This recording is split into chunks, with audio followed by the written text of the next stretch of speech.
हम देखते हैं क्या कि हमारा दो टाइम एस्टिमेट है, डिटर्मिनिस्टिक टाइम एस्टिमेट और प्रोबेबिलिस्टिक टाइम एस्टिमेट।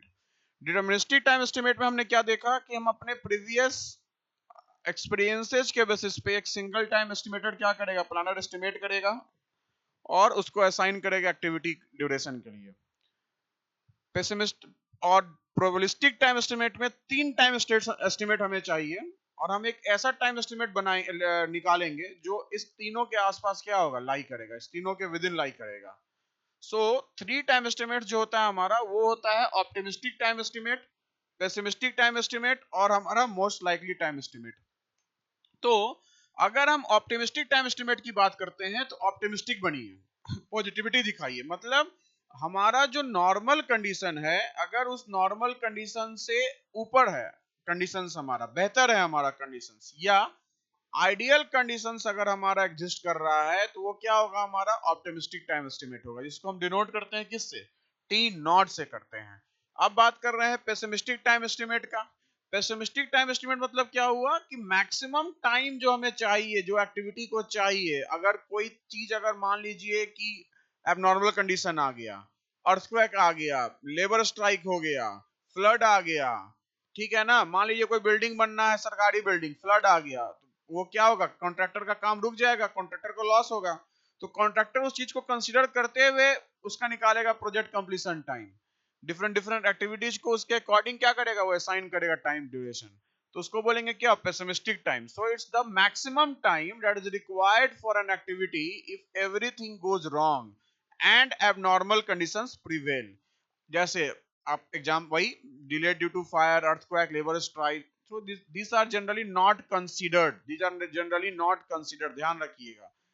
तो अगर हम बात करते हैं कि अगर इसमें फायर आता है, अर्थक्वेक आता है, लेबर स्ट्राइक की बात करते हैं, तो इसको हम जब इसको कंसिडर नहीं करते हैं पेसिमिस्टिक टाइम निकालते समय, ठीक है ना, पेसिमिस्टिक टाइम निकालते समय हम लोग जनरली कंसिडर नहीं करते हैं, जनरली ध्यान रखिएगा, जनरली, ये कोई ऐसा नहीं थंब रूल है कि नहीं करना ही है, डिपेंड करता है कि प्रोजेक्ट हमारा किस एक्सटेंड का है, मेजर है या माइनर है या मीडियम है, but generally we do not consider the fire, earthquake and labor strikes, all right।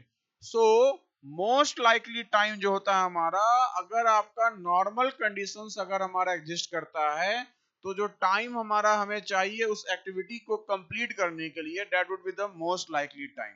तो इसका मतलब कि आपका जो टीएम होगा हमारा, वो टीएम जो होगा हमारा, वो हर समय टी नॉट से ज्यादा होगा और टीपी से क्या होगा, हमारा कम होगा, क्या होगा, कम होगा। अगर हम बात करते हैं कि अगर ऐसा बेल शेप बनता है, नॉर्मल डिस्ट्रीब्यूशन कर्व बनता है नंबर ऑफ जॉब्स और टाइम के बीच में, तो हमारा टीपी माइनस टीएम और टीएम माइनस टी नॉट क्या होगा, हमारा सेम होगा, इसको बोलते हैं सिमेट्रिक। और अगर हमारा टीएम असाइन है towards T not, that is assign है टुवर्ड्स मिनिमम टाइम, तो इसको ये हमारा लेफ्ट स्क्यू सिमेट्रिक होगा, अदरवाइज हमारा क्या हो जाएगा, राइट स्क्यू सिमेट्रिक हो जाएगा। ध्यान रखिएगा, एई जेई लेवल पे एक एस्टिमेट और नहीं पढ़ना है, जो हम गेट और ईएससी के बैच में पढ़ाते हैं, जिसको बोलते हैं trapezoidal distribution estimate, trapezoidal distribution estimate. Trapezoidal distribution estimate में तीन तरह का फेज होता है, बिल्ड अप फेज, पीक और पीक पीरियड फेज, और आपका होता है हमारा रन डाउन फेज। तो तीन तरह का फेज होता है, build up phase, peak period phase और रन डाउन फेज होता है। तो यहाँ निकालते हैं हम लोग क्या, मैन आवर्स और या टाइम कंप्लीट कितना लग रहा है हमें, कंप्लीट कर टाइम कितना लगेगा कंप्लीट करने में। अब इसके बेसिस पे हमें तीनों टाइम एस्टिमेट के बेसिस पे एक सिंगल टाइम एस्टिमेट निकलता है, जिसको बोलते हैं हम लोग एक्सपेक्टेड टाइम। क्या बोलते हैं, एक्सपेक्टेड टाइम।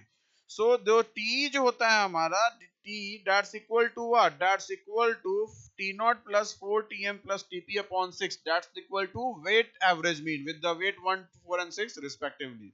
ऑलराइट, हम हर एक्टिविटी को यही टाइम क्या करेंगे, असाइन करेंगे, we will assign the activity to be to as a time T, as a time T E, alright.